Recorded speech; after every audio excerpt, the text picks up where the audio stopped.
Sa'yo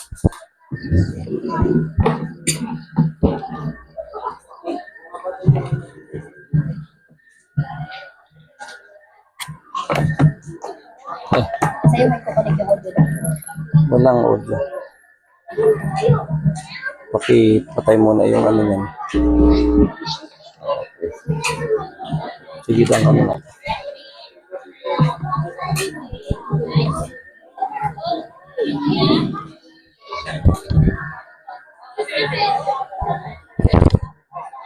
Sabihin, tatayo ka dyan kasi magbabasa kayo.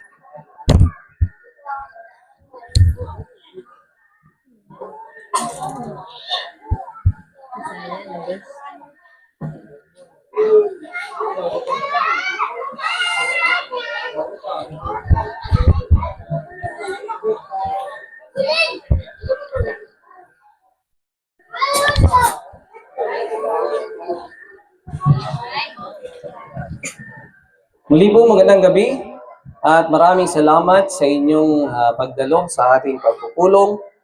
At sa gabi pong ito ay sisimulan natin ang ating pagtalakay sa mensahe ng pabalita ng tatlong anghel. Pero gaya po ng aking sinabi, ang focus po ng ating pag-aaral na ito ay nakafocus lamang sa first angel's message. Sa mga hirap pong makaintindi ng Tagalog, ay meron po tayong translator dito sa may bandang unahan, si Sister Angela at si Sister Daniela kung nasaan man siya, para po mas maging klaro sa inyo yung aking sasabihin. Pasensya na po kasi hindi po ako bihasa sa pagsasalita ng Bisaya. But yung mga verses po na babasahin natin ngayon ay ipapabasa ko po kay Sister Kai sa lengguwahe ng Bisaya para mas maintindihan po natin. So, sa gabi pong ito ay aalamin natin ang ilang bahagi ng pabalita ng unang anghel. So, hindi natin siya lalahatin. Mag-focus tayo doon sa isang bahagi at yung iba pang mga bahagi na kailangan nating maintindihan. Pero bago ko po simulan, ay nais kong basahin ang sulat ni Sister White tungkol sa pagbabahagi ng pabalita ng tatlong anghel. Ang sabi po niya, the proclamation of the first, second, and third angels' messages has been located by the word of inspiration. So yung pagpabalita ng pabalita ng tatlong anghel ay isinulat ng inspirasyon. At ano po ang kanyang tagubilin? Sabi niya, not a peg or pin is to be removed. So wala tayong pwedeng tanggalin o baguhin o galawin sa pabalitang ito ng tatlong anghel. No human authority has any more right to change the location of these messages than to substitute the New Testament for the Old. So hindi tayo pwedeng magbago ng anuman sa mensahe ito, katulad ng hindi natin pwedeng ipalit ang lumang tipan sa bagong tipan. The Old Testament is the gospel in figures and symbols. The New Testament is the substance. So ang lumang tipan ay mga simbolo at mga figura. At ang laman o ang katuparan ay makikita natin sa bagong tipan. One is as essential as the other. Pero magkasing halaga po yung luma at bagong tipan. Kaya hindi natin pwedeng sabihin na dahil nandito na tayo sa bagong tipan ay kakalimutan na natin yung sulat ng lumang tipan. Tandaan po natin, halos lahat ng mga writers ng bagong tipan ay kinukuha nila yung kanilang mga sinusulat base sa sulat sa lumang tipan. The Old Testament presents lessons from the lips of Christ, and these lessons have not lost their force in any particular. So naman yung mga leksyon sa lumang tipan ay hindi po nawala ang kahalagahan nito nung dumating ang bago. The first and second messages, kailan po ipinagkaloob ang mensahe ng pabalita ng una at ikalawang anghel? Sabi po ni Sister White, they were given in 1843 and 1844, and we are now under the proclamation of the third. So, noong 1843 at 1844, binigay na yung mensahe ng pabalita ng una at ikalawang anghel, at nandito na tayo ngayon sa pabalita ng ikatlo. Kaya lang, ano pong sabi? But all three of the messages are still to be proclaimed. So, hindi po pala pwedeng dahil nakalipas na yung pabalita ng una at ikalawa, ay doon na lang tayo sa ikatlo. Itong tatlong ito ay kailangang muling ulitin sa pagbabahagi. It is just as essential now as ever before that they shall be repeated to those who are seeking for the truth. Kung gaano ito kahalaga noon, ganun din ito kahalaga ngayon. Paano natin ito ipapamalita? By pen and voice, we are to sound the proclamation, showing their order and the application of the prophecies that bring us to the third angel's message. So, kailangan natin siyang ipabalita sa pagsusulat, sa pamagitan ng tinig. At ano po ang sabi pa ni Sister White? There cannot be a third without the first and the second. Hindi po pala natin pwedeng ipamalita yung pabalita ng ikatlong anghel na hindi natin na ipapaalam sa mga tao ano ang kahulugan ng una at ikalawang anghel. These messages we are to give to the world in publications, in discourses, showing in the line of prophetic history the things that have been and the things that will be. Ipapakita natin sa ang bahagi ng kasaysayan ang mga pangyayaring ito. Kung ano yung nangyari sa nakalipas at kung ano ang mangyari sa hinaharap. Sa ngayon po ay tayo ay maaring nasa bingit na ng World War III. Bakit po? Kasi po yung gera ng Iran at ng Israel ay nagpasimula na at maaring sa lalong madaling panahon ay sumali na ang ibang mga bansa. Sumali na ang Russia, ang China, ang North Korea, and then United States and European countries ay magsama-sama na rin. So ito po yung mga posibilidad, hindi natin sinasabing ito mismo ang mangyari, but these are possibilities dahil nandito tayo sa bahaging ito ng kasaysayan, alam natin na ang mga susunod na mga pangyayari ay magiging mabilis, kaya kailangan nating maging handa anuman ang mangyari sa ating pangkasalukuyang kalagayan. Kaya bago po natin talakayin ang fundamental principles number 20, na nagsasabing that God, in accordance with His uniform dealings with the race, sends forth a proclamation of the approach of the second advent of Christ, and that this work is symbolized by the three messages of Revelation 14, the last one bringing to view the work of reform on the law of God, that His people may acquire a complete readiness for that event. So bahagi po ng fundamental principles and I think even sa fundamental beliefs, ang pabalita ng tatlong anghel, pero meron tayong makikita mamaya sa fundamental principles na hindi nila isinali o binago nila sa fundamental beliefs. At anyway po, bago tayo magsimula, inaanyayahan ko po ang lahat na manalangin. Sa maaari pong lumuhod ay samahan niyo po ako. Dakilang Diyos, amang banal na nasa kaitasan ng langit, sa gabi pong ito, kami muling lumalapit sa inyong banal na harapan, humihingi ng inyong tulong at ng inyong gabay, ng inyong presensya sa aming pag-aaral ng inyong salita. Nawa po'y ang pawang katotohanan lamang ang aming mapag-usapan at madiscuss at huwag po nawang hayaan ang kaaway na magkagawan kami ng anumang abala upang ang kaisipan ng bawat isa dito ay makapag-tuon, makapag-focus sa mensahe na nais niyong iparating sa bawat isa.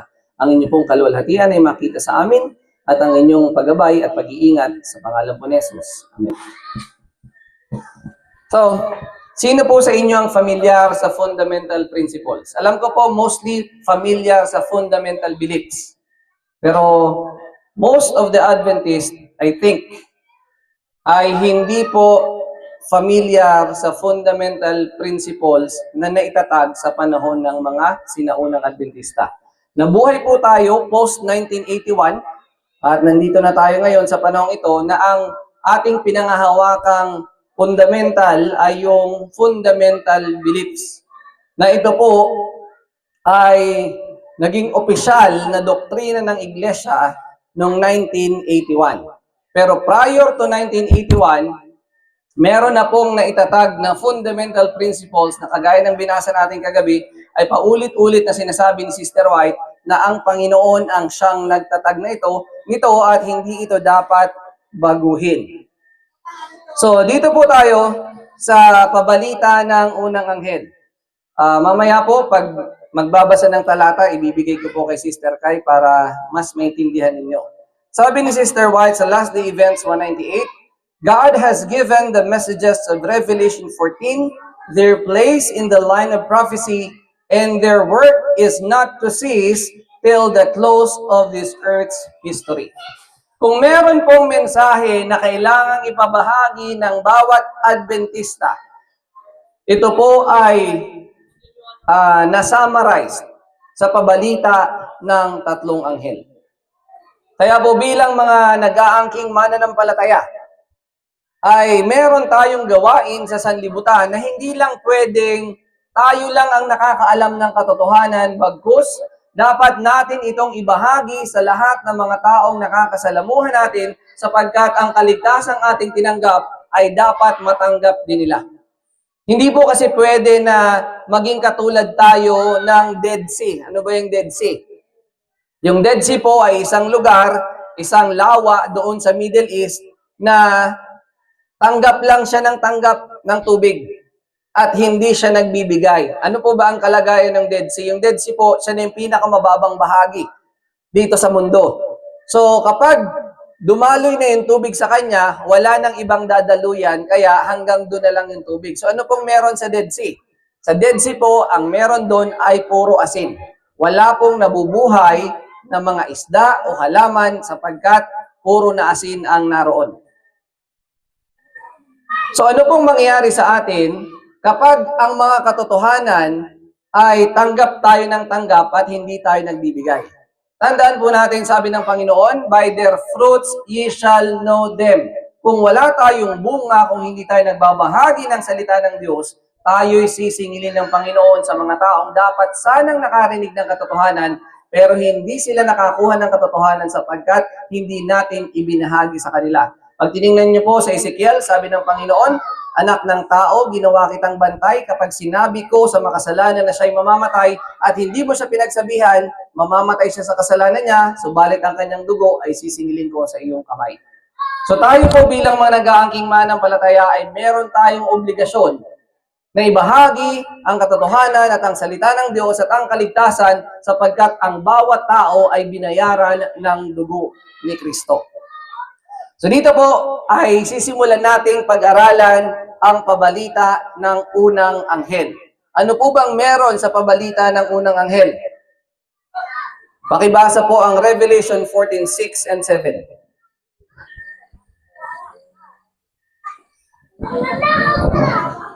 Pinadayag 14 versikulo 6. Ug ako nakakita og laing anghel nga naglupad sa taliwala sa langit nga nagbaton sa walay katapusan nga maayong balita aron iwali ngadto kanila nga nagpuyo sa yuta ug ngadto sa matag nasod ug kabanayan ug pinulungan ug katawhan. 7. Sa 7 nagaingon pinaagi sa usa ka makusog nga tingog kahadlok kay ang Dios og paghatag ug himaya ngadto kaniya kay ang takna sa iyang paghukom nahiabot. Og simbaha siya nga nagbuhat sa langit ug yuta ug sa dagat ug sa mga tinubdan sa mga tubig. So susubukan po nating himay-himayin para maintindihan natin ang ibig sabihin ng mga talatang ito. So kung papansin niyo po, kagabi binasa natin paano natin pag-aaralan ng Biblia. Sa binasa po natin ang sabi doon, the Bible should be interpreted according to its obvious meaning unless a symbol or figure is employed. Now, kapag ang aklat pong pinag-aaralan natin ay Revelation at Daniel, ano po ang kalimitang makikita natin dito? Literal o symbolical? So mostly, since these are prophetic books, ito ay mga aklat ng propesiya, kalimitan po ng makikita natin dito ay hindi literal, bagkus ito'y mga talinhaga o mga simbolo ng mga bagay na may pinapakahulugan. So kapag sinabing anghel, sino po ba ang anghel na magdadala ng pabalita? Iniisip po ba natin na makakakita tayo ng tatlong anghel na lumilipad dyan at sumisigaw? So sino ang sinisimbolohan nito? Ito ba'y literal? Ito ay sumisimbolo sa kung sino ang magpapahayag. So basahin po natin ang interpretasyon ng mga sinaunang Adventista. Ito po ay si Uriah Smith sa kanyang aklat na Daniel and Revelation. Ang sabi niya, these angels are evidently symbolic. Ano daw po? Ang mga anghel na ito ay malinaw na simbolo. Bakit? For the work assigned them is that of preaching the everlasting gospel to the people. Sapagkat ang gawaing ibinigay sa kanila ay ang ipahayag ang walang hanggang ebanghelyo sa mga tao. But the preaching of the gospel has not been entrusted to literal angels. It has been committed unto men who are responsible for the sacred trust placed in their hands. Each of these three angels therefore symbolizes a body of religious teachers who are commissioned to make known to their fellow men the special truths which constitute the burden of these messages respectively. So ano po ang ayon kay Uriah Smith? Ito ay sumisimbolo sa mga tao na magdadala ng pabalita ng walang hanggang ebanghelyo. Sino po ang halimbawa nito? Kung papansinin niyo po, sa panahon na umakyat na si Kristo sa langit at naiwan ang mga alagad, merong isang Romano na opisyal ay nagkaroon siya ng pangitain at nagpakita sa kanya ang anghel. Ito'y mababasa natin sa Aklat ng Gawa at nagsasabing si Cornelio ay pinagpakitaan ng anghel at inutusan siya na hanapin si Simon Pedro. Pansinin niyo po, pwede bang yung anghel na mismo ang magbigay ng mensahe ng ebanghelyo kay Cornelio? Pwede naman. Pero bakit ipinatawag pa ng anghel si Simon Pedro? Sapagkat ang pagbabahagi ng ebanghelyo ay hindi ibinigay sa mga anghel, kung hindi sa mga lingkod ng Diyos na tao. So ganun din po dito sa pabalita ng tatlong anghel.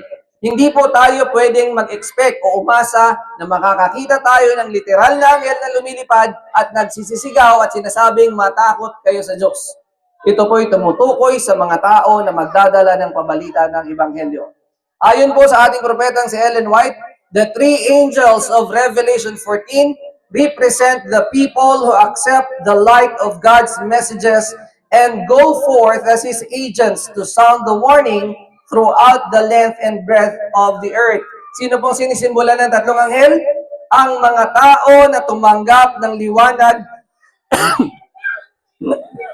ng mensahe ng Diyos at sila'y humayo bilang kanyang mga ahente para ispagsigawan ang babala sa lahat ng dako ng lupa. So tayo po ba ay nag-aangking mga tagasunod ni Kristo? So kung tayo po ay nag-aangking mga Seventh-day Adventist, tayo po ay may responsibilidad na magbahagi sa lahat ng taong ating makakasalamuha ng pabalita ng tatlong anghel o pabalita ng ebanghelyo. Hindi po natin pwedeng sabihin, alam natin ang katotohanan, pero hindi natin ibinabahagi sa iba, sapagkat magiging kasalanan para sa atin yon. Anong sabi ng Biblia? Siyang nakakaalam na gumawa ng mabuti at hindi niya ginawa, sa kanya ito'y kasalanan. So, ang pagbabahagi ba ng ebanghelyo ay mabuting gawa? Paano kung hindi natin ginagawa? So, yung katotohanan na meron tayo ay magsisilbing testimonya laban sa atin pagdating ng araw, sapagkat hindi natin ginampanan yung gawaing ibinagkaloob sa atin ng Diyos. Ano po ang ibig sabihin ng walang hanggang ebanghelyo? Basahin po natin yung Mateo 24:14 at Marcos 16:15. 24:14.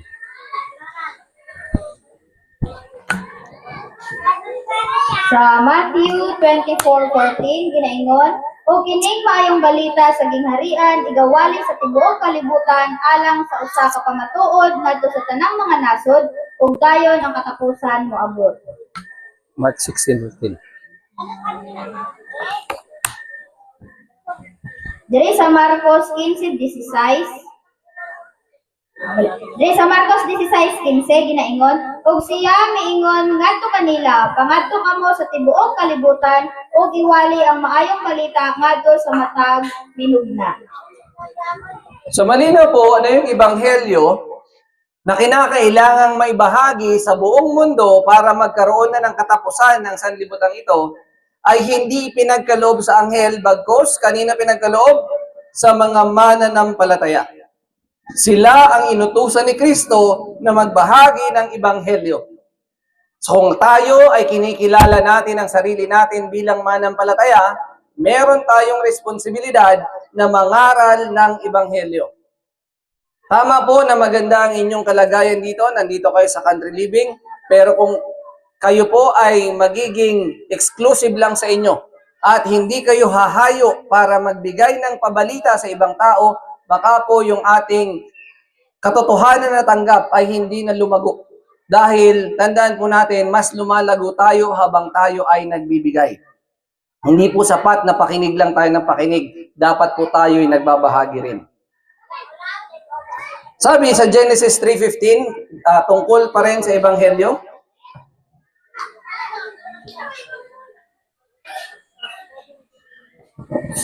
Genesis 3:15 nagaingon og ako mubutang og panag-away tali kanimo og sa babae ug tali sa imong kaliwat ug sa iyang kaliwat kini mulukdok sa imong ulo ug ikaw mosamad sa iyang tikod.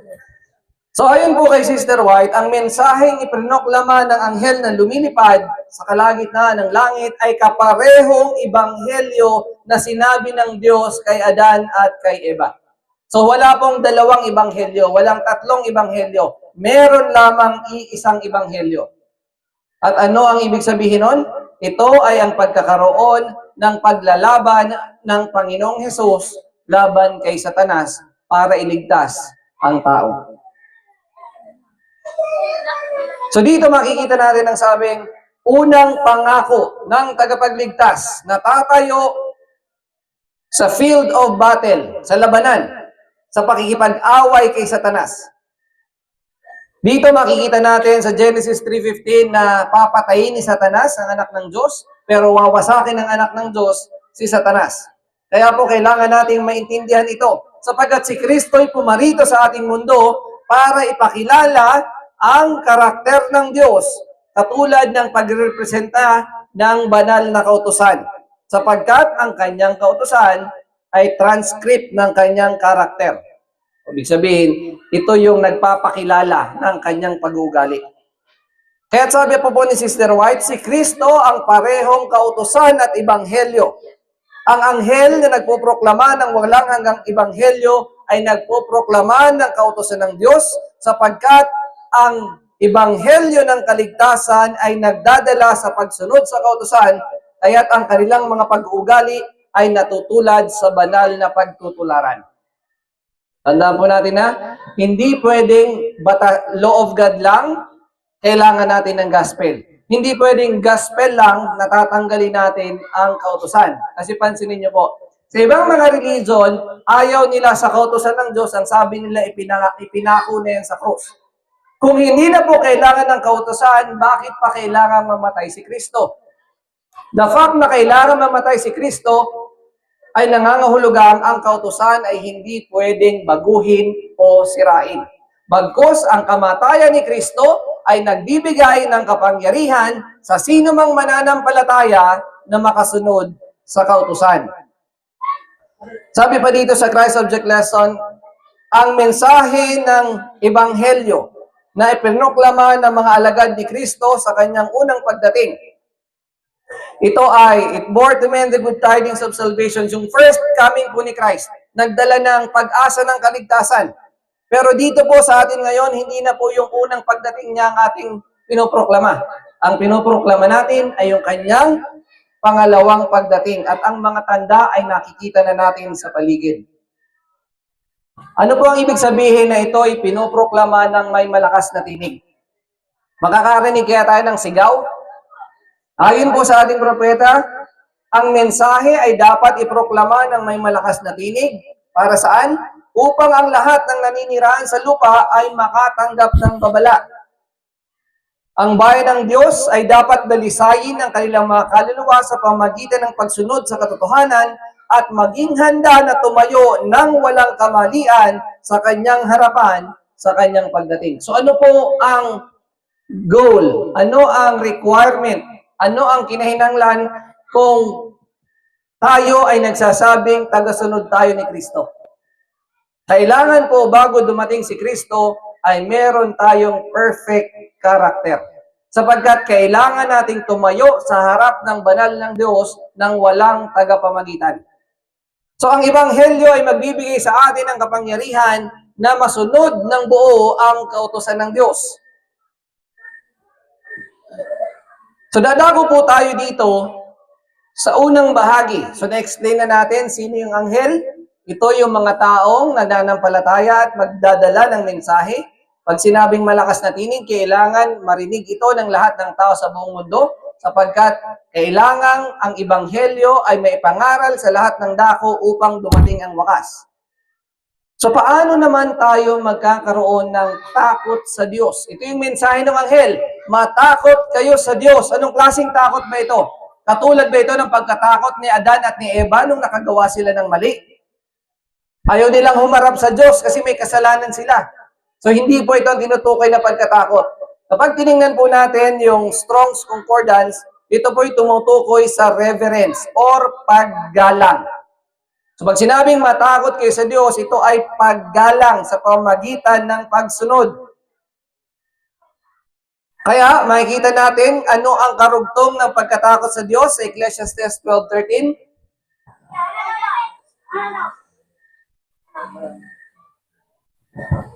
Ecclesiastes 12:13, paminaw nato ang panapos sa tibuok nga hilisgutan, kahadlok ang Dios ug bantayi ang iyang kasubuan, kay kini ang tibuok nga katungdanan sa tawo.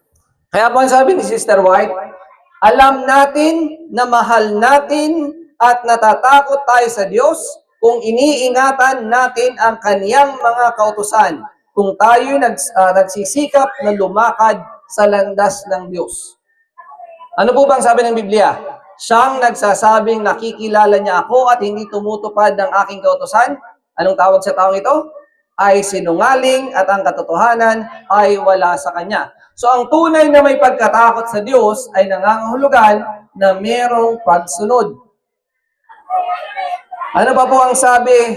Paano natin mapapatunayan na ang pagkatakot sa Diyos ay ang pagsunod? Basahin po natin ang Genesis 22 verse 12 at Genesis 26 verse 5. Ug siya miingon, ayaw dapati sa imong kamot ang batanon, di ikaw magabuhat sa bisan unsang butang ngadto kaniya. Kay karon ako nasayod nga ikaw nagakahadlok sa Dios, sa nakita nga ikaw wala mipugong sa imong anak, ang imong bugtong lalaking anak gikan kanako. 26:5.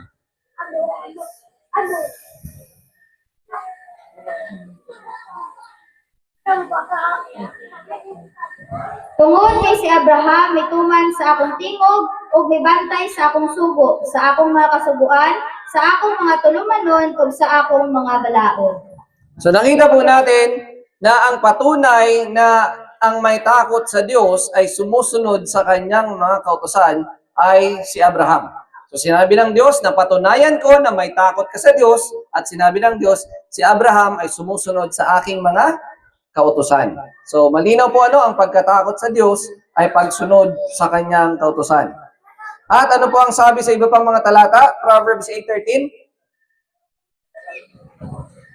Ang kahadlok sa Ginoo mao ang pagdumot sa dautan, ang garbo ug ang pagkamahipatason ug ang daotang dalan ug ang masukihon nga baba ako nagdumot. Job 28:28.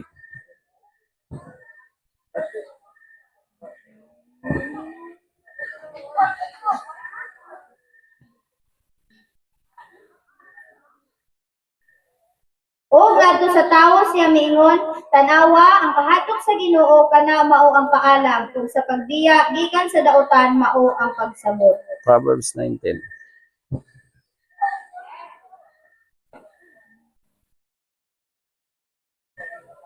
Ang kahadlok sa Ginoo mao ang sinugdan sa kaalam, ug ang kahibalo sa balaan mao ang pagsabot.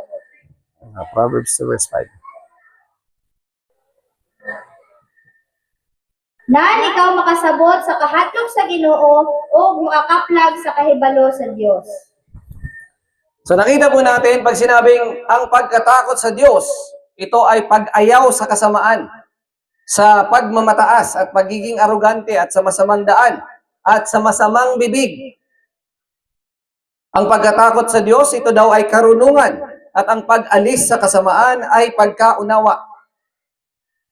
Ang pagkatakot sa Diyos ang simula ng karunungan at ang kaalaman ng banal ay pagkaunawa. At pansinin niyo po sa Proverbs 2:5,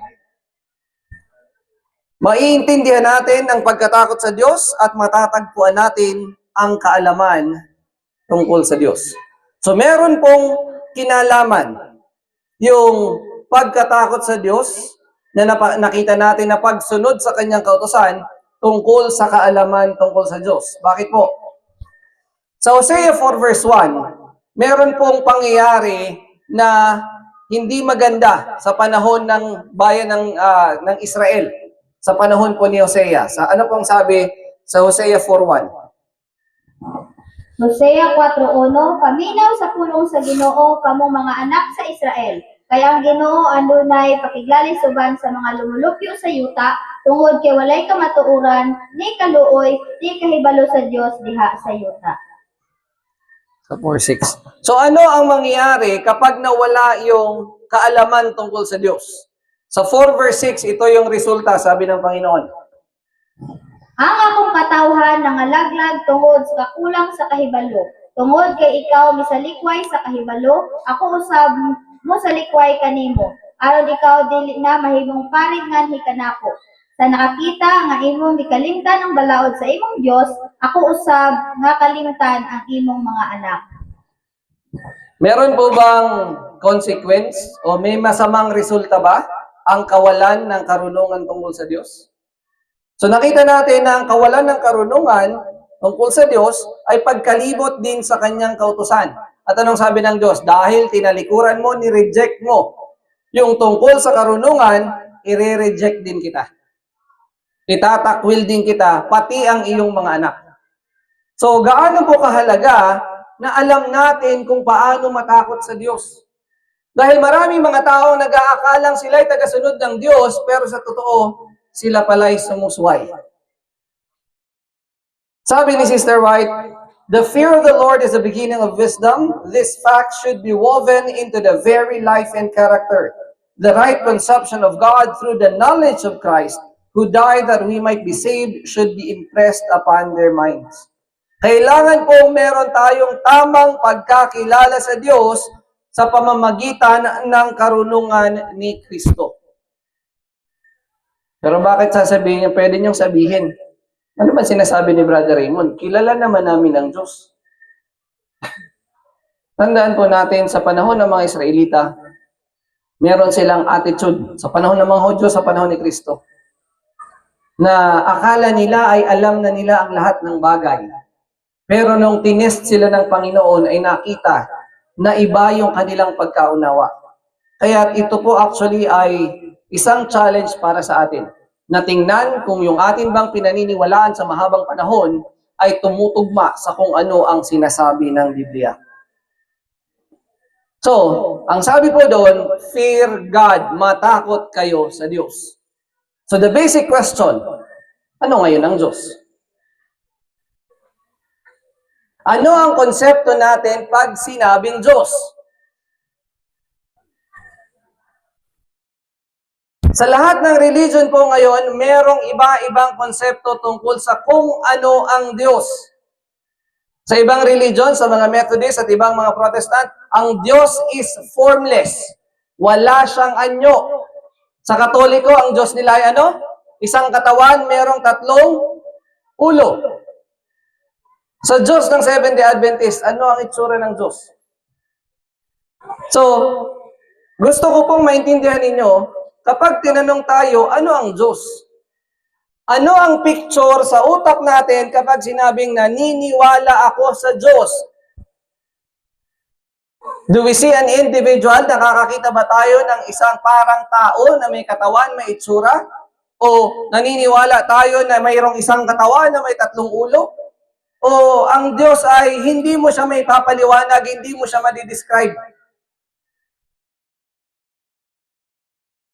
Ito po'y magiging challenge kasi baka dito, even sa kalagitnaan natin, may iba-iba tayong konsepto kung ano ang Diyos. At napaka-importante na maintindihan natin ito sapagkat paano mo siya katatakutan kung hindi mo alam kung ano siya? So ano ang sabi ng Biblia sa kung ano ang Diyos? John 4:24.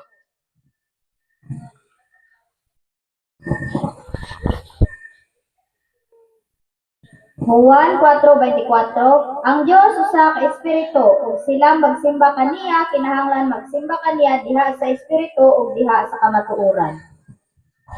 So, kung ang Diyos ay Espiritu, ano ang wala sa Espiritu? Kung maalaala ninyo, nung si Kristo'y naglalakad sa tubig at natakot yung mga alagad at sabi, uy, may multo. Anong sabi ni Kristo? Ako ito. Hindi ako Espiritu sapagkat ang Espiritu ay walang laman at walang buto. So, nangangahulugan ba na ang Diyos walang itsura dahil ang Espiritu ay walang laman at walang buto? Or ang Diyos ay hindi katulad ng composition ng katawan natin, na tayo ay limited ng time and space. Na kapag hinarangan tayo ng pinto ay ng pader, ay hindi na tayo makakalampas. Pero ang tanong, kung ang Diyos ay Espiritu, meron ba siyang itsura? Kasi sa Methodist at sa ibang Protestant believers, walang itsura ang Diyos. Pero ayon sa Biblia at sa sulat ng Espiritu ng Hula, meron bang itsura ang Diyos? Ano pang sabi ni Sister White? Sa Counsels for the Church, page 74, the mighty power that works through all nature and sustains all things is as not as some men of science represent, merely an all-pervading principle and actuating energy. So ang Diyos daw, ang dakilang kapangyarihan na gumagawa sa lahat ng kalikasan, ay hindi katulad ng sinasabi ng mga tao sa siyensya na isang kapangyarihan na energy lang, na walang itsura. Sa pagtutuloy niya, anong sabi niya? God is a spirit. Ang Diyos ay espiritu, katulad ng 1:4:24. Pero hindi doon nagtapos. Pero ang sabi niya, yet, He is a personal being, for man was made in His image.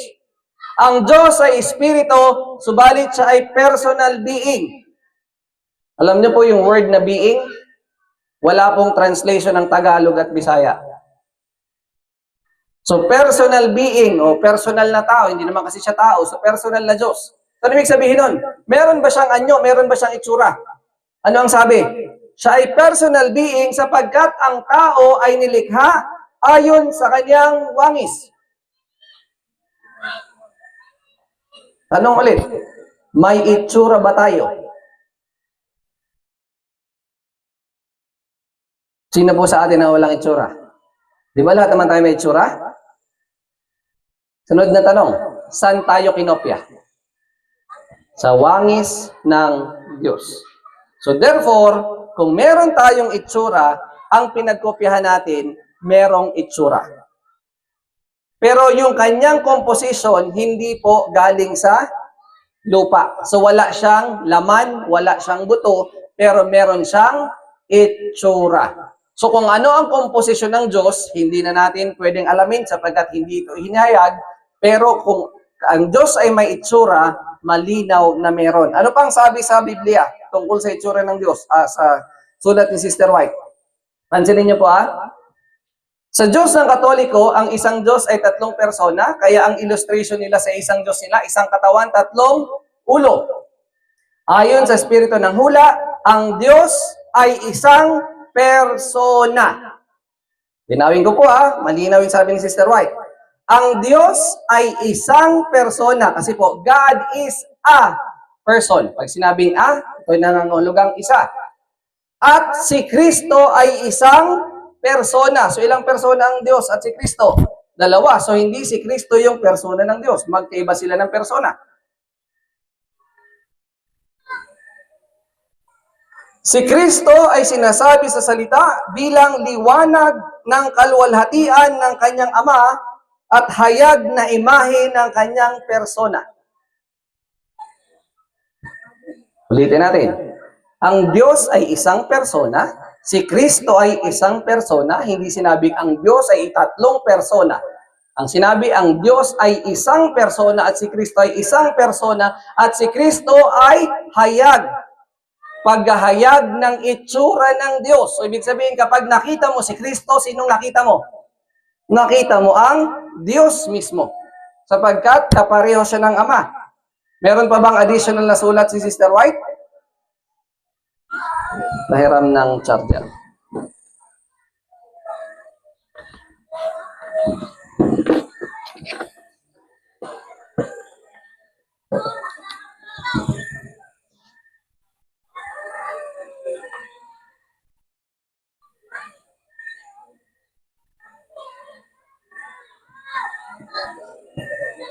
Sabi pa ni Sister White sa This Day with God, there are many issues in our world today in regard to the Creator not being a personal God.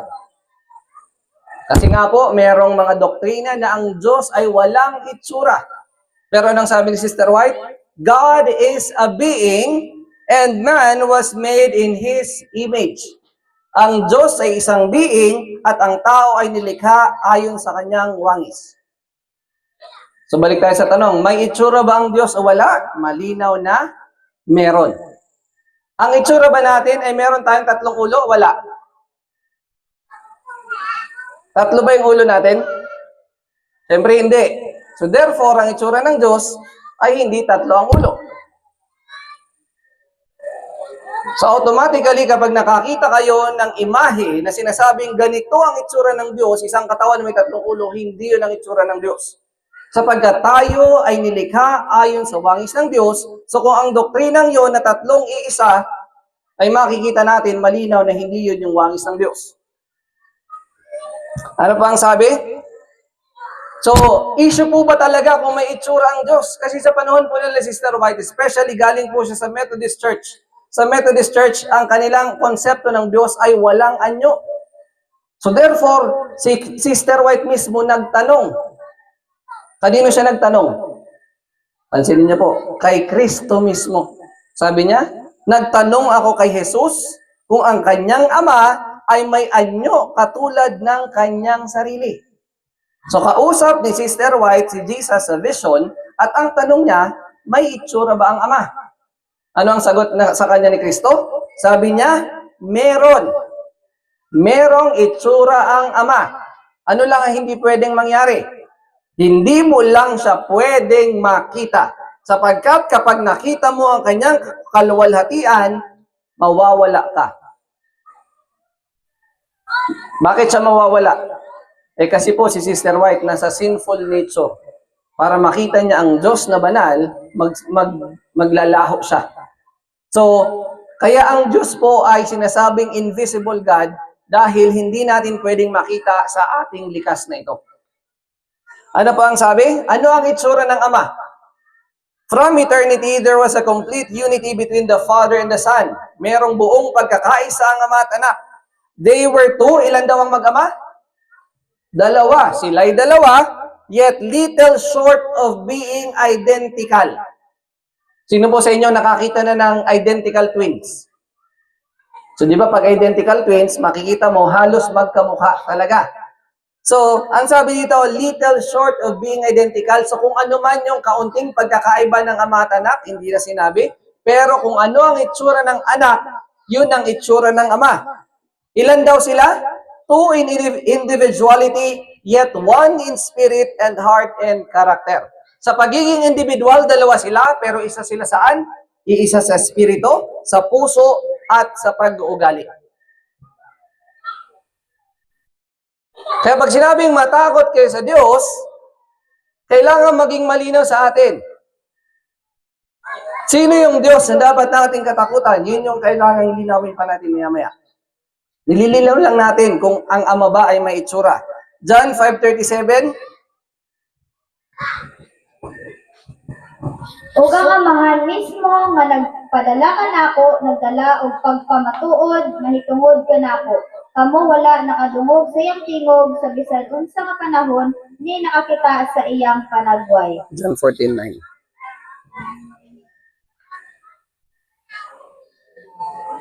Si Jesus nagaingon ngadto kaniya, sa kataas na sa panahon nga ako uban ka ninyo, ug wala ka pa ba gihapon nakaila ka nako Philip? Siya nga nakakita ka nako, nakakita sa amahan. Ug unya naunsa nga ikaw nagaingon man, ipakita ka namo ang amahan.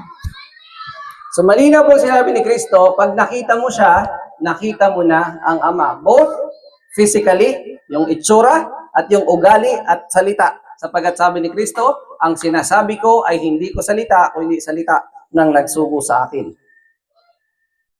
So this day with God 273, sabi dito ni Sister White, through Jesus Christ, God, not a perfume, not something intangible, but a personal God created man and endowed him with intelligence and power. Sa pamamagitan ni Kristo, ang Diyos ay hindi katulad ng pabango na amoy. Not something intangible, yung hindi mo mahahawakan, hindi mo makikita. Kung hindi, ang Diyos ay personal na Diyos na lumikha ng tao at nagbigay sa kanya ng karunungan at kapangyarihan. Kaya ang sabi pa ni Sister White sa Counsels for the Church, the theory that God is an essence pervading all nature is one of Satan's most subtle devices. It misrepresents God and is a dishonor to His greatness and majesty. Kung papansinin niyo po, yung isyong ito ay nangyari sa panahon ni Dr. Kellogg na nire-reject niya yung teaching ng Adventism tungkol sa personality ng Diyos at ni Kristo. So naging essence na lang yung Diyos para sa kanya. Pero malinaw na sinasabi ng ating propeta na ang Diyos ay merong itsura. Kaya sa fundamental principles, number 1. So nakita niyo po ano? Yung fundamental beliefs, iba sa fundamental principles, specifically sa fundamental principles number 1, ano ang pinaniniwalaan ng mga sinaunang Adventista? Ano po ang sabi? That there is one God, na merong iisang Diyos, a personal spiritual being. Nabasa natin kanina, God is a person, God is a being. The creator of all things, omnipotent, omniscient, and eternal, infinite in wisdom, holiness, justice, goodness, truth, and mercy, unchangeable, and everywhere present by His representative, the Holy Spirit. Malinaw po ang paniniwala ng sinaunang Adventista. Pag sinabing iisang Diyos, iisa lamang siya.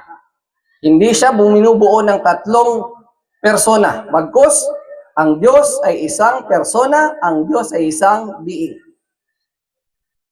At meron siyang itsura. So tanong, sabi sa Revelation 14, sa first angel's message, fear God. At nakita natin na ang Diyos na ito ay merong itsura, merong wangis, merong anyo. So ilan ngayon ang dapat nating katakutan? Anong sabi sa Isaiah 45:5?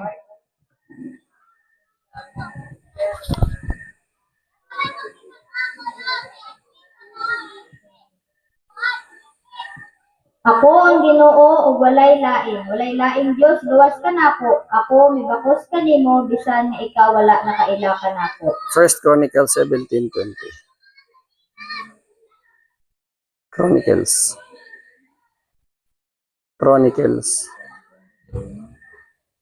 20. O Ginoo walay sama kanimo ni adunay bisan unsa nga Dios gawas kanimo. Sumala sa tanan nga among nga dungog pinaagi sa among mga dalunggan. Romans 3:30.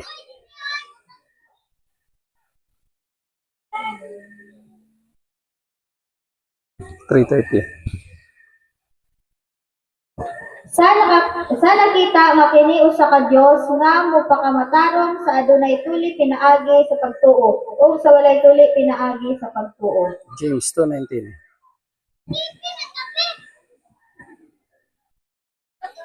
Ikaw nagatuo nga adunay usa ka Dios, ikaw nagabuhat sa maayo. Ang mga yawa usab nagtuo ug nagpuro. Galatians 3:20.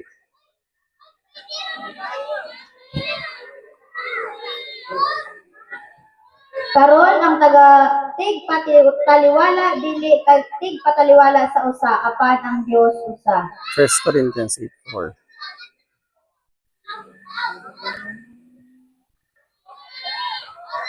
Busa mahitungod sa pagkaon ni atong mga butang nga nahalad sa pagsakrifisyo ngadto sa mga Dios, kita nahibalo nga ang usa ka Dios, walay dili dinhi sa kalibutan ug nga walay laing Dios gawas sa usa.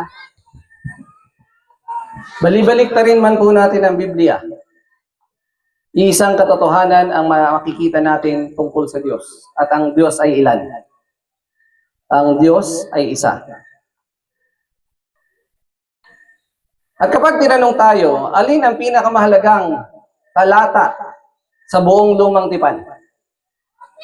Ito po'y matatagpuan sa Deuteronomy 6 verse 4. Mamaya papakita ko sa inyo kung bakit ito ang pinakamahalaga. At ang sabi po dito, pakinggan o Israel, ang Panginoon nating Diyos ay iisang Panginoon. Gaano kahalaga na ang bawat Israelita, ang bawat mananampalataya ay malinaw sa kanyang isip na iisa ang Diyos. Pansinin niyo po yung instruction. Deuteronomy 6:7-9. Ug ikaw sa matugihon, mutudlo kanila ngadto sa imong mga anak, ug musulti mahitungod kanila sa diha nga ikaw nagalingkod diha sa imong balay, ug sa diha nga ikaw nagalakaw diha sa dalan, ug sa diha nga ikaw nagahigda, ug sa diha nga ikaw nagabangon. Ug ikaw mubugkos kanila ingon nga usa ka ilanan nganha sa imong kamot, ug sila mahimo ingon nga bugkos sa agtang tali sa imong mga mata. Ug imong isulat sila nganha sa haligi sa imong balay ug sa imong mga ganghaan. Anong panahon sa maghapon ang hindi mo dapat alalahanin na may isang Diyos? Di ba wala? Mula kung ikaw ay nakaupo, kung ikaw ay naglalakad, kung ikaw ay nakahiga, kung ikaw ay bumabangon, ilagay mo siya sa iyong kamay, ilagay mo siya sa iyong noo, sa pagitan ng iyong mata, ilagay mo siya sa pintuan mo, ilagay mo siya sa iyong gate. Ano pong ibig sabihin nun? Kailangan sa bawat bahagi ng oras ng maghapon ay huwag kalimutan ng bahay ng Israel na ang Diyos ay ilan? Iisa. Pero napansin niyo po, paulit-ulit nilang tinatalikuran ng Diyos kahit ito yung utos ng Diyos. Ilang ulit silang sumasamba sa Diyos-Diyosan. Pero ito yung utos ng Diyos, malinaw. Kailangan ituro na ang Diyos ay iisa. So, kagaya po nasabi ko kanina, bakit ko nasabi na ito yung pinakamahalagang talata sa buong Lumang Tipan? Sapagkat sa isang panahon nang si Kristo'y nangangaral, meron sa kanyang lumapit na isang eskriba, ayon sa Marcos, pero ayon sa Mateo, isa siyang abogado, na nagtanong sa kanya. Sa Marcos 12:28 ang tanong sa kanya, Panginoon, alin ang pinakamahalagang kautusan sa lahat? At sa Mark 22, ang tanong sa kanya, which is the great commandment in the law? So same yung question, magkaiba yung description ng nagtatanong, yung isa eskriba, yung isa abogado. Magkaibang tao kaya yung nagtatanong o pareho lang? So, dinidescribe po ni Mark at ni Mateo yung magkaibang trabaho ng iisang tao. Kasi di ba sa panahon natin ngayon, merong doktor pero abogado din. Merong engineer pero accountant din. So, ibig sabihin, meron siyang dalawang trabaho. Unang trabaho niya, eskriba, taga-sulat, taga-kopya ng kasulatan. At abogado, eksperto sa kautusan. So, kung ang isang abogado ay nagtatanong tungkol sa kautusan, ibig sabihin ba nito, hindi niya alam ang kanyang tinatanong? O sinusubukan niya yung kanyang tinatanong kung tama ang isasagot? So, alam naman po natin, kapag ang teacher nagtanong ng 1 plus 1 sa kanyang estudyante, hindi po ibig sabihin na hindi alam ng teacher yung sagot. So, malinaw na sinusubukan ng eksperto sa kautusan ang karunungan ni Kristo tungkol sa kautusan. Kaya ang tanong sa kanya, alin ang pinakamahalagang kautusan sa lahat? Kapag tinanong po tayo, commonly, anong sagot natin? Normally, sasabihin natin, huwag kang magkakaroon ng ibang Diyos. O kaya naman, mahalin mo ang Diyos ng iyong buong puso, which is totoo naman po at tama naman yun. Pero, bago yun sinagot ni Kristo, meron siyang specific na sinabi. Pansinin niyo po. Sa Marcos 12:29. Si Jesus mitubag kaniya, ang una sa tanang kasubuan mao kini, paminaw o Israel, ang Ginoo nga atong Dios usa ka Ginoo. So tinatanong siya, anong pinakamahalagang kautusan? Sa lahat ng talata sa buong Lumang Tipan, pinili niya ng Deuteronomy 6 verse 4 na nagsasabing, pakinggan ng Israel, ang Panginoong Diyos ay isang Panginoon. At ano ang sagot?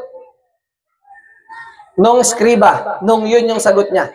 Kasi pagkatapos pong sinabi ni Kristo ito, sabi niya, and ye shall love the Lord thy God and love thy neighbor as thyself. So, dinugtong niya pa rin yung karugtong doon sa Deuteronomy. So, nagkasundo ba si Kristo at ang skriba na ang tamang sagot ay merong iisang Diyos? Yun ang pinakamahalagang kautusan sa lahat? Ano po ang sabi sa Mark 12:32? O ang eskriba miingon ngadto kaniya, maayo magtutudlo ikaw nagsulti sa kamatuoran, kaya dunay usa ka Dios ug walay lain gawas kaniya. Kung ang katotohanan na ang iisang Diyos ay tatlong persona, hindi po ba ito yung pinakamagandang pagkakataon para itama ni Kristo ang maling paniniwala ng mga Hudyo.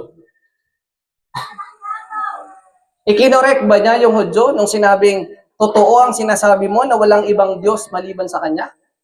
O binigyan niya ng commendation yung Hudyo na tama yung kanyang paniniwala? Anong sabi sa verse 33? Ug ang paghigugma kaniya sa tibuok nga kasing-kasing ug sa tibuok nga salabutan ug sa tibuok nga kalag ug sa tibuok nga kusog. Hanggang 34. Tibuok nga kusog ug sa paghigugma sa iyang silingan sama sa iyang kaugalingon, labaw pa sa tanang tibuok nga sinunog nga mga halad ug mga sakripisyo. Ug sa diha nga si Jesus nakakita nga siya mitubag nga mabinantayon, siya miingon ngadto kaniya, ikaw dili halayo gikan sa gingharian sa Dios. Ug walay tawo human niadto nangaha sa pagpangutana kaniya ug bisan unsa nga pangutana.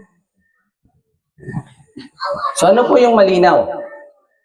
Sabi ni Kristo, merong iisang Diyos. Sabi ng eskriba, tama ka, ang katotohanan may isang Diyos.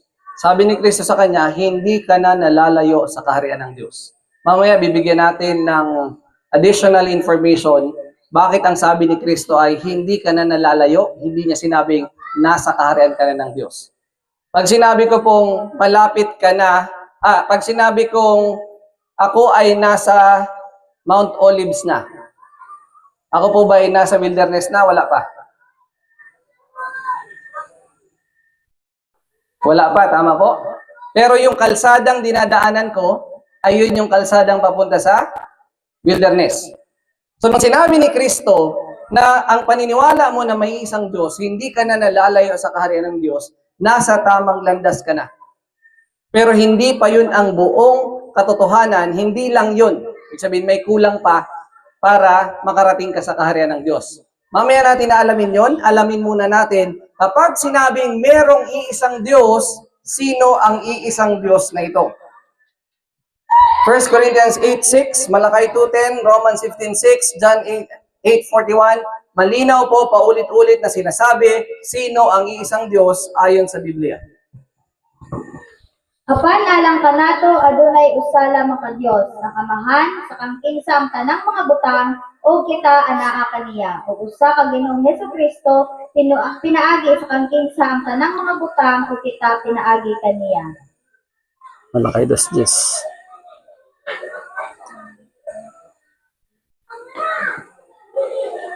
Dili ba kitang tanan adunay usa ka Amahan? Dili ba usa ka Dios ang mibuhat kanato? Ngano ka kita mabudhion na matag tawo batok sa iyang igsuon pinaagi sa pagpasipala sa kasabutan sa atong mga amahan? Romans 15:6.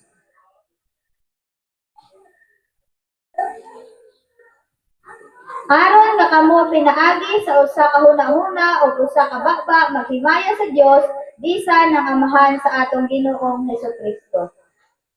John 8:41.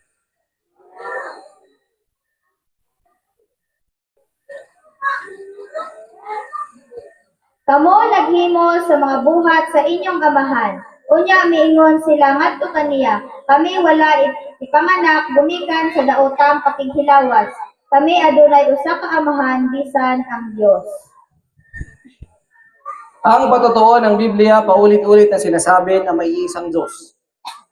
Ang patotoo ng Biblia, in-identify niya kung sino yung isang Diyos. Anong sabi? Ang Ama ng ating Panginoong Hesukristo. Kaya si Kristo nagsabi sa John 8:54, sino ang Diyos ng mga Hudyo?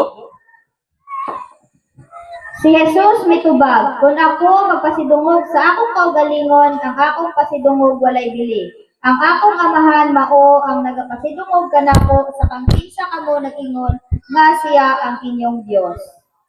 Sabi ng mga Hudyo, meron kaming isang Diyos, ang Ama. Sabi ni Kristo, ang Ama ko ang sinasabi niyong iisang Diyos. Kaya sabi sa Adventist Home 213, makikita natin yung sinabi ni Kristo, in-identify niya sino yung nag-iisang tunay na Diyos sa John 17:3. What His influence will be in the home will be determined by His knowledge of the only true God and Jesus Christ whom He has sent. So, sinong nagsugo kay Kristo?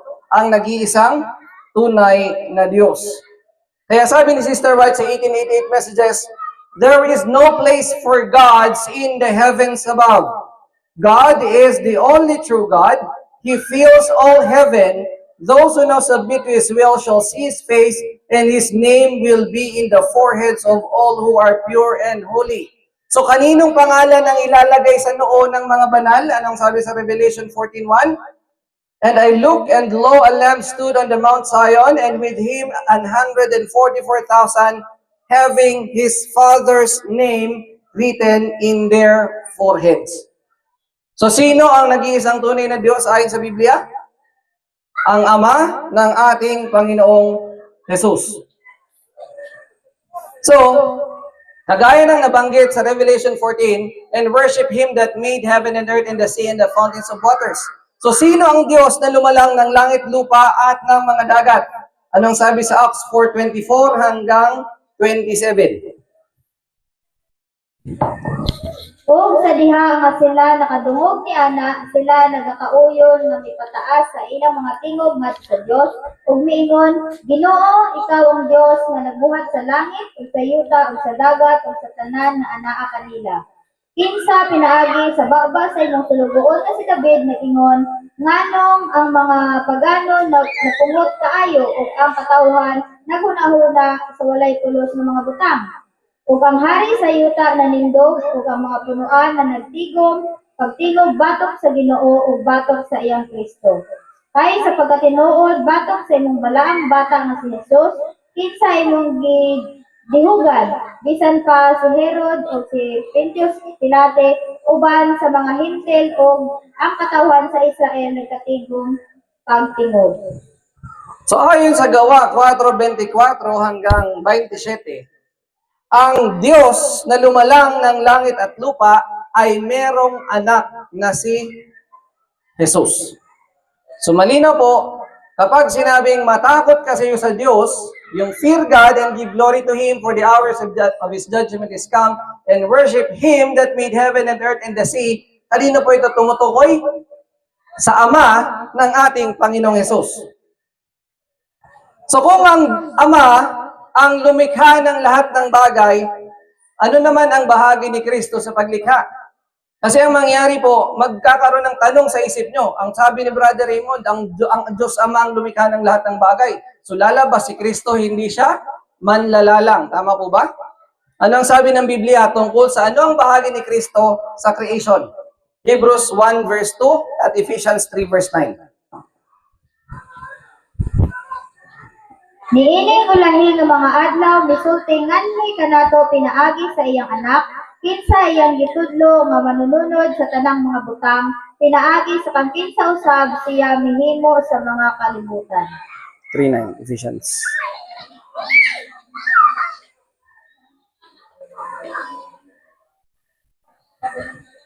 O sa paghimo sa tanang mga tawo nga makakita unsa ang pakigambitay sa misteryo nga gikan sa sinugdan sa kalibutan gitaguan diha sa Dios, kinsa mibuhat sa tanang mga butang pinaagi ni Jesucristo.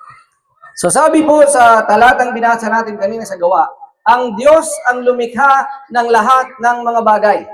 Pero paano niya nilikha? Ang sabi po dito sa Hebreo at sa Efeso, sa pamamagitan ni Jesucristo. So hindi po natin pwedeng alisin yung pagiging manlalalang ni Jesucristo sapagkat ayon sa Juan ay walang bagay na nilikha na hindi niya nilikha. Bagaman ang Ama ang kinikilalang lumikha ng lahat ng bagay, kinikilala si Kristo na sa pamamagitan niya nilikha ng Diyos ang lahat ng bagay. So hindi po natin inaalis kay Kristo ang pagiging manlalalang. So babalik tayo dun sa tanong kanina. Sabi ni Kristo dun sa eskriba, hindi ka na nalalayo sa kaharian ng Diyos. So kung hindi na siya nalalayo, ibig sabihin malapit na siya. Pero kung malapit pa lang siya, nasa kaharian na ba siya ng Diyos? So ang tanong, sapat na ba nakilalanin natin ang Ama bilang nag-iisang tunay na Diyos para magkaroon ng buhay na walang hanggan? Kung ito'y sapat na, lahat halos ng religion po makakarating sa langit. Kasi Muslim, Protestante, Iglesia ni Cristo, lahat ng religion, naniniwala naman halos na merong iisang Diyos. Pero sapat na ba yun para makapasok sa kaharian ng Diyos?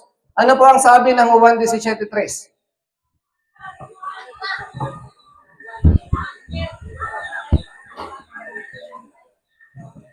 O kini mao ang kinabuhing dayon nga sila unta makailakan nimo ang bugtong tinuod nga Dios ug ni Hesukristo kinsa imong gipadala.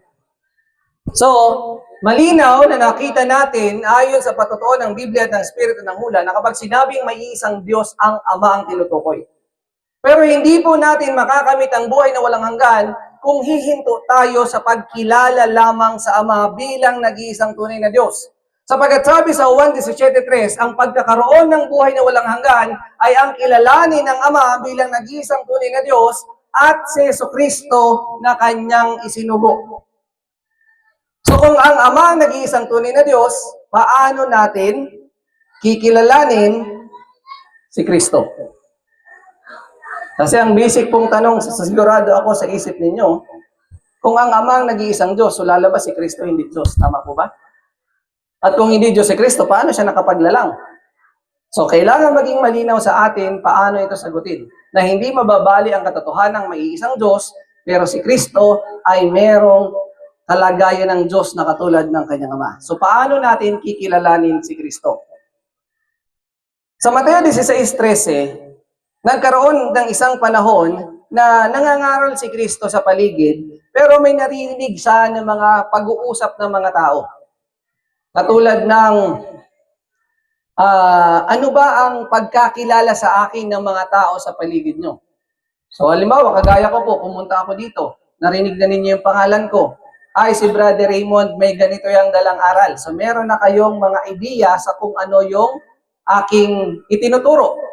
Ngayon si Kristo nagtanong sa mga alagad niya, ano ang naririnig ninyong sinasabi ng mga tao tungkol sa akin? Sa Mateo 16:13.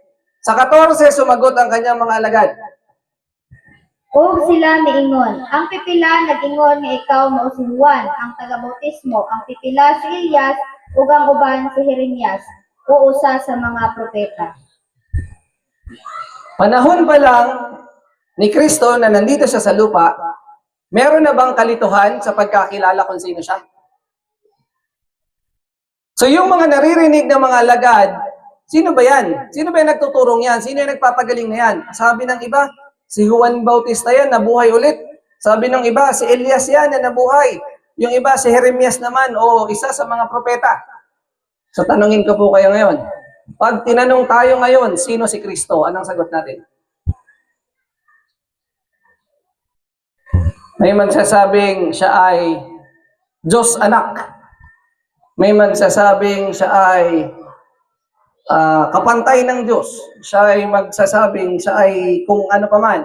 May nagsasabing si Kristo ay tao lang. Tama po ba? May religion na nagsasabing si Kristo ay tao lang. May nagsasabing siya ay Diyos mismo. Mayroong nagsasabing bahagi siya ng iisang tatlong Diyos. So, kagaya ng panahon ng mga alagad at panahon ni Kristo sa lupa, merong kalituhan sa pagkakilala kung sino si Jesus. At tandaan natin, ang tamang pagkakilala sa Kanya ay bahagi ng pagkakamit ng buhay na walang hanggan. So kung mali ang pagkakilala natin kay Kristo, maaaring nakawin sa atin ni Satanas ang kaligtasan na meron tayo. Bakit po? Kasi kung hindi yung tunay na Kristo ang ating kinikilala, ibig sabihin, meron tayong bulaang Kristo o peking Kristo. Di po ba? Now, ano ang sagot? Sino ba si Kristo? Ayon sa kanyang pagpapakilala sa Juan 10:36. Magsulti ba kamo kaniya, kinsa sa amahan, gibalaan, o gipadala sa kalibutan, ikaw nagpasipala tungod kay ako miingon, ako ang anak sa Dios? Pansinin niyo po. Ano ang sabi ni Kristo tungkol sa kanyang sarili? Ako ang anak sa Diyos. So, isa yun ano. Kasi sa Tagalog po, anak ng Diyos. Sinabi ba ni Kristo, ako ang Diyos? Balibalik ta rin natin ang bagong tipan, never sinabi ni Kristo, ako ang Diyos. Ang sinabi niya, ako ang anak ng Diyos. Ano naman ang patotoo ng Ama tungkol kay Kristo? Matthew 3:17 and Luke 9:35.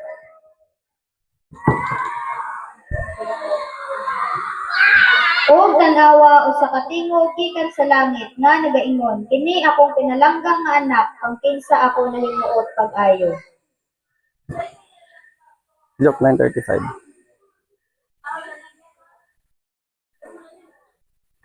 O dihay migawas na usa ka tingog gikan sa panganod nga nagaingon, kini mao ang akong pinalanggang nga anak, paminaw kaniya. Alam niyo po ba sa buong Biblia o sa buong Bagong Tipan, bihirang-bihirang magsalita ang Diyos Ama.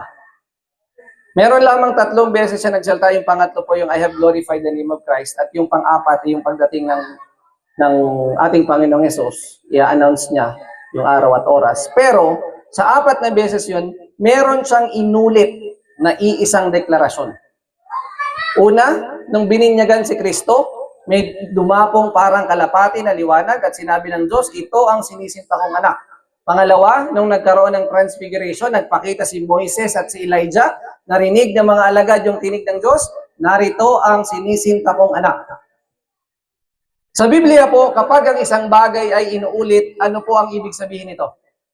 Ito po ay nagpapakilala ng napakahalagang katotohanan. Naisip niyo po ba, bakit kailangang ang Ama mismo ang magsabing, ito ang anak ko? Nung unang sinabi ng Ama na anak niya si Kristo, doon sa pagbautismo, pakatapos noon saan pumunta si Kristo? Pumunta siya sa wilderness para tuksohin ni Satanas. Nung pangalawang sinabi ng Ama yon, yun naman ay malapit na siyang ipako sa krus. So, anong meron sa deklarasyon ng Ama na anak niya si Kristo na hindi niya pwedeng ipagkatiwala sa propeta at sa anghel? Kasi kung papansinin niyo po, nung si Kristo ipapanganak, ang Ama ba mismo ang nagsalita? Hindi ba ipinadala ng Diyos si Gabriel at sinabi kay Maria, Maria, ikaw ay magbubuntis. At ang iyong anak ay tatawaging anak ng Diyos. Bago dumating si Kristo, isinugo niya si Juan Bautista para ihanda ang daan ng Panginoon. So pwedeng magsugo ang pwedeng magsugo ang Diyos ng anghel o ng tao, ng propeta, para sabihin yung binibinyagan na yan ang anak ng Diyos.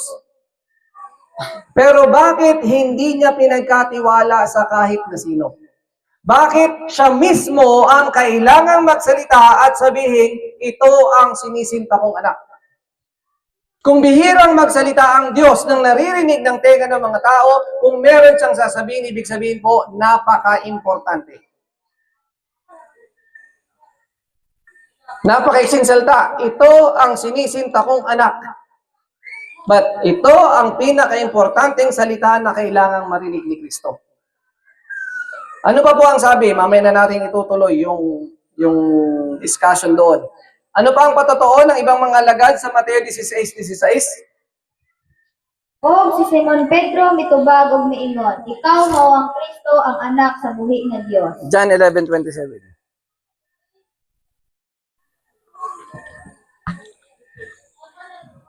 Siya nagaingon ngadto kaniya, oo Ginoo, ako nagtuo nga ikaw mao ang Kristo, ang anak sa Dios nga muanhi gayud sa kalibutan. Acts 9:20. Wala apan ko tawo kinsa ba ikaw nga nagatubag batok sa Dios. Ang butang ba nga giumol moingon ngadto kaniya nga nagaumol niini. 9:20. Acts 9:20.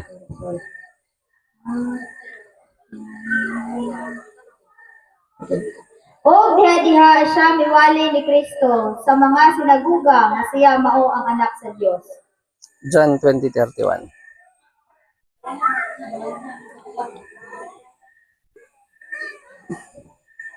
Apan kini gipang sulat, aron kamo makatuo nga si Jesus mao ang Kristo, ang anak sa Dios, o nga sa nagatuo kamo makabaton o kinabuhi pinaagi sa iyang ngalan. So malinaw po, paulit-ulit. sinasabi ng patotoo ng mga alagad na si Kristo ay anak ng Diyos. Si Pablo na dating Saul, na dating nanguusig, nung siya ay nakumberte, ano ang unang mensaheng binahagi niya? Si Kristo ang anak ng Diyos. Ano po ang sabi ni Juan? Bakit isinulat ang aklat ni Juan? Para maniwala tayo na si Kristo ay anak ng Diyos. Hindi po sinabing si Kristo ang Diyos anak. Magkaiba po ang si Kristo ang Diyos anak kaysa si Kristo ay anak ng Diyos. Pansinin niyo po, kahit mga jablo, ano ang pagkakilala nila kay Kristo? Luke Sa 8:28. diha nga siya nakakita ni Jesus, siya misinggit, o mihapa sa atubangan niya, o pinaagi sa makusog nga tingog niingon, unsa akong labot kanimo, Jesus, ikaw nga anak sa Dios nga labing hataas, o ako muhangyo kanimo, ayaw ako sa kita. Nakita po natin ang patotoo. Sabi ni Kristo, anak siya ng Diyos. Sabi ng Ama, anak na si Kristo. Sabi ng mga alagad, anak ng Diyos si Kristo. Kahit mga jablo, kilala si Kristo bilang anak ng Diyos. Nababalik tayo doon sa eksena kanina. Bakit nung bininyagan si Kristo, kailangang ang Diyos mismo o ang Ama mismo ang magsabing, ito ang sinisinta kong anak. Nung si Kristo ay pumunta na sa ilang, sa wilderness, hindi po ito yung wilderness doon sa kanyang lugar. Paano siya challenge ni Satanas? Ano ang sabi ni Satanas sa Lucas 4:3? O gangyawa miingon ngadto kaniya, kung ikaw mao ang anak sa Dios, manduy kining bato aron kini mahimong tinapay. Alam natin na 40 days na si Kristong hindi kumakain. Sino po sa inyo nakaranas ng mag-fasting ng 10 days na walang kahit na anong kinakain? Di ba masakit na sa ulo? Mahirap nang mag-isip? At doon sa yung katawan nyo, malakas pa ba kapag 10 araw hindi kakain? Ngayon, sa 40 days ni Kristong pagpapasting, sa huling bahagi ng kanyang pagpapasting, doon sa tinukso. Saan sa tinukso? Tungkol sa pagkain. Ang isang bahagi dito kung bakit pagkain ang kailangan niyang unang panagumpayan, dahil sa pagkain unang natukso ang ating sinaunang magulang na si Eva at si Adan. Pero higit po sa pagkain, merong isang bagay na nais si Satanas na kontrahin. Naalala niyo po yung tukso ni Satanas kay Eva? Ano ang sabi ng Diyos? Pag kumain ka ng prutas, mamamatay ka. Ano ang sabi ni Satanas kay Eva? Hindi ka mamamatay. Nung pumunta si Kristo sa wilderness, sa ilang, para mag-ayuno, bago siya pumunta doon, ano ang sabi ng Ama? Ito ang sinisinta kong anak. Ano ang sabi ni Satanas? Kung ikaw ang anak ng Diyos. Pwede bang gawin ni Kristong tinapay ang bato? Pwede. Tama po, di ba? Bakit hindi niya ginawa? Ganito lang po kasimple. Kung ako po ay may anak, at yung anak ko ay sinasabihan nung kalaro niya, hindi ka anak ng tatay mo. Pero sinabi ko sa anak ko, anak kita. Eh sabi nung kalaro niya, hindi ko daw siya anak. Ang ginawa nung anak ko, nagpa-DNA test. Anong ibig sabihin nun? Kanino siya naniwala? Sa akin o doon sa kalaro niya? The same thing. Ano ba ang gustong gawin ni Satanas? Ang gustong gawin ni Satanas ay huwag nating paniwalaan kung anong sinabi ng Diyos. Sinabi ng Diyos kay Adam and Eve, ye shall surely die. Sabi ni Satanas, ye shall not surely die. Sabi ng Diyos kay Kristo, this is my beloved Son. Anong sabi ni Satanas? If thou be the Son of God. Hindi po ito labanan kung nagugutom si Kristo o hindi. Ang labanan po dito ay kung sino ang paniniwalaan niya. Naniniwala ba siya sa sinabi ng kanyang ama o paniniwalaan niya yung tumutokso sa kanya? Kaya anong sagot ni Kristo? Man shall not live by bread alone, but by every word that proceeded out of the mouth of God. So nang hawak siya sa kung anong sinabi ng kanyang ama. Nakita niyo po yung kahalagahan? Bakit ama ang kailangan magsabi? Sapagkat dun sa tutoksohin ng kaaway. Bibigyan ni Satanas ng duda si Kristo na siya ang anak ng Diyos. At kung si Kristo ay bumigay at ginawa niyang tinapay ang bato, tapos na po ang kasaysayan ng sanlibutan. Hindi na po maililigtas ni Kristo ang sangkatauhan. So it may be a very small detail, napakaliit na detalye. Isang salita lang naman ang dinagdag ni Satanas. Naalala nyo kay Eva at kay Adan? Sabi ng Diyos, ye shall surely die. Dinagdagan lang ng isang salita ni Satanas. Ano sabi niya? Ye shall not surely die. Sabi ng Diyos, this is my beloved son. Dinagdagan ulit ni Satanas ng isang salita. Anong sabi niya? If thou be the Son of God. So maging maingat tayo sa bawat maliit na salitang idadagdag at ibabawas natin sa salita ng Diyos sapagkat maaari tayong madaya ng kaaway. So to say na si Kristo ay Diyos anak, pero hanapin mo sa Biblia, saan nakasulat? Wala.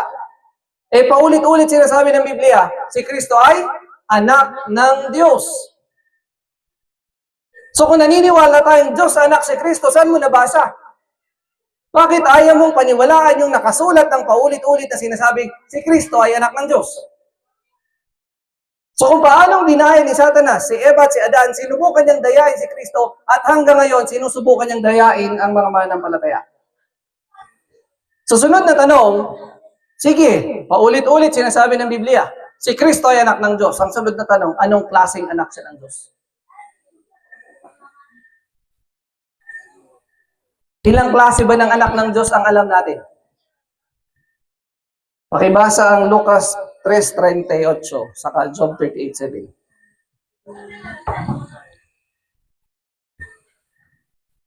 Nga anak ni Enos, nga anak ni Seth, nga anak ni Adan, nga anak sa Diyos. Job 38:7.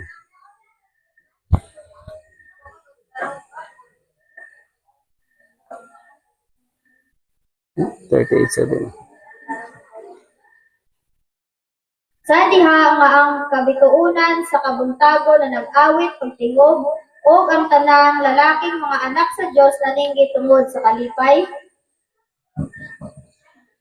So si Adan at ang mga anghel ay mga anak ng Diyos. Sa paanong paraan sila anak ng Diyos? Bisayain mo yun. Paanong paraan sila anak ng Diyos? Sa unsang pamaagi nga sila anak sa Diyos. Okay. So alam natin na si Adan ay nilikha ng Diyos. So therefore, sila ay anak ng Diyos by creation. Kapag tinanggap natin si Kristo, tayo ba ay anak ng Diyos? So tayo yung mga tinatawag na anak ng Diyos. Sa paanong proseso? Ang tawag po dyan sa Romans 8:15, adoption.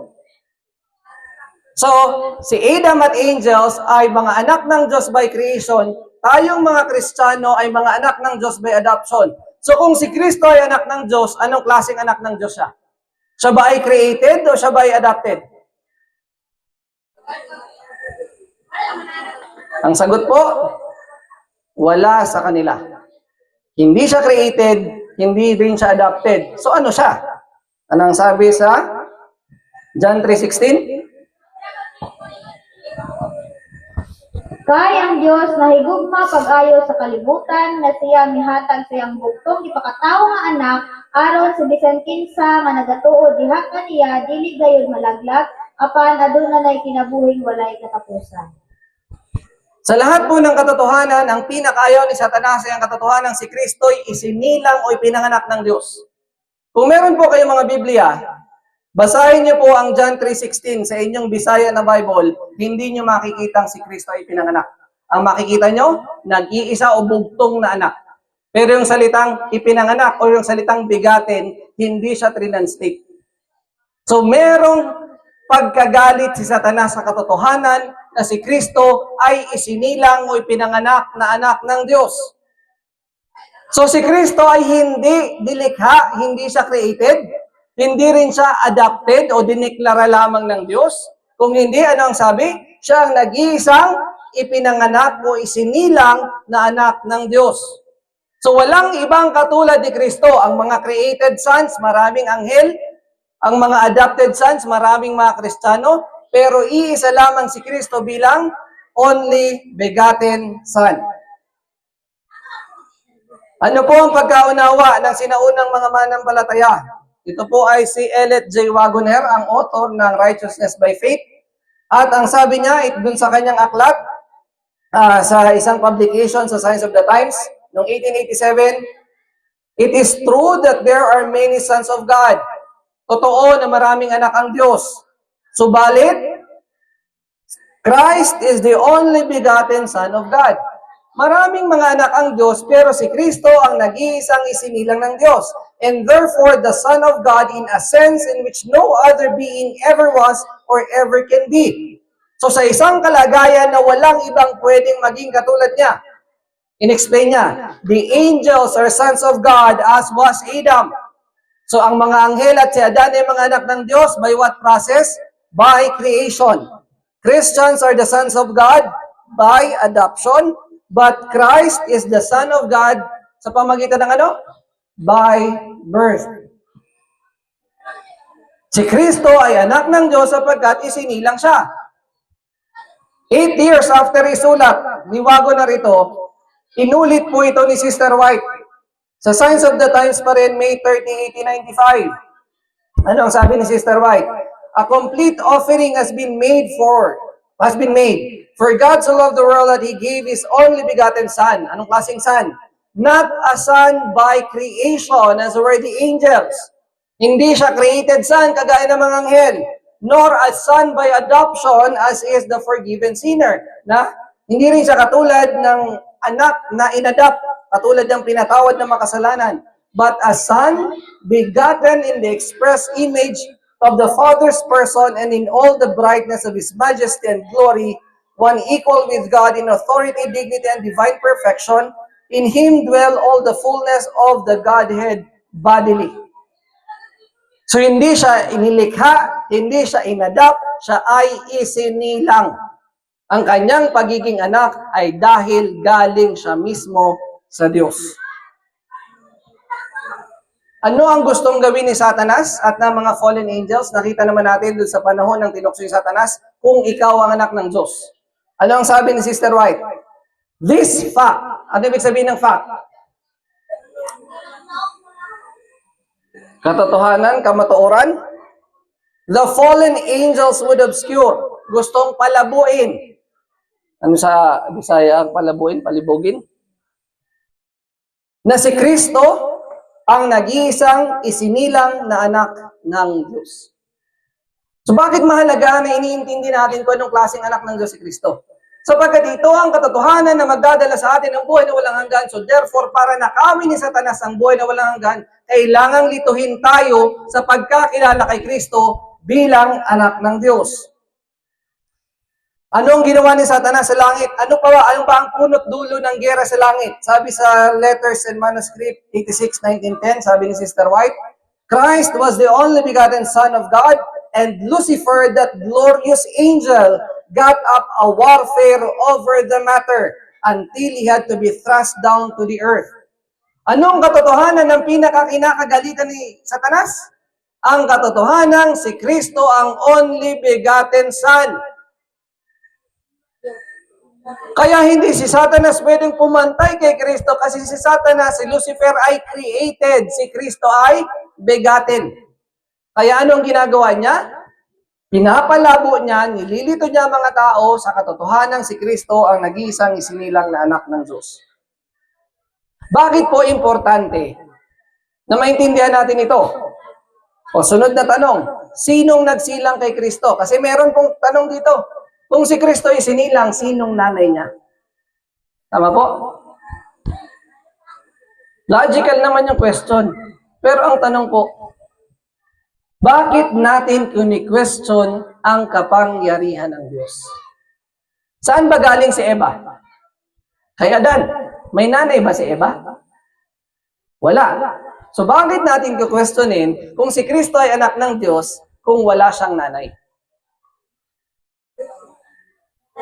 Ang kapangyarihan ba ng Diyos ay may limitasyon na hindi siya pwedeng magkaanak pag wala siyang asawa? So, kung si Kristo ay isinilang, sinong nagsilang sa kanya? Anong sabi sa John 1:14?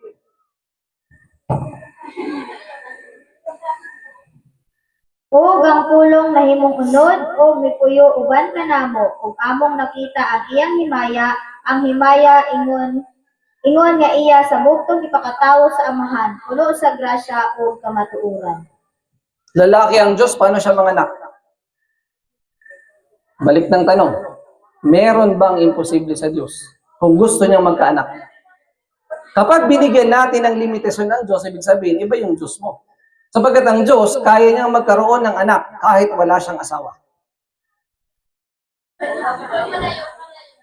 So kung siya ay isinilang ng Diyos, kailan naman siya pinanganak? Meron ba tayong mabasa sa Biblia? Micah 5 verse 2.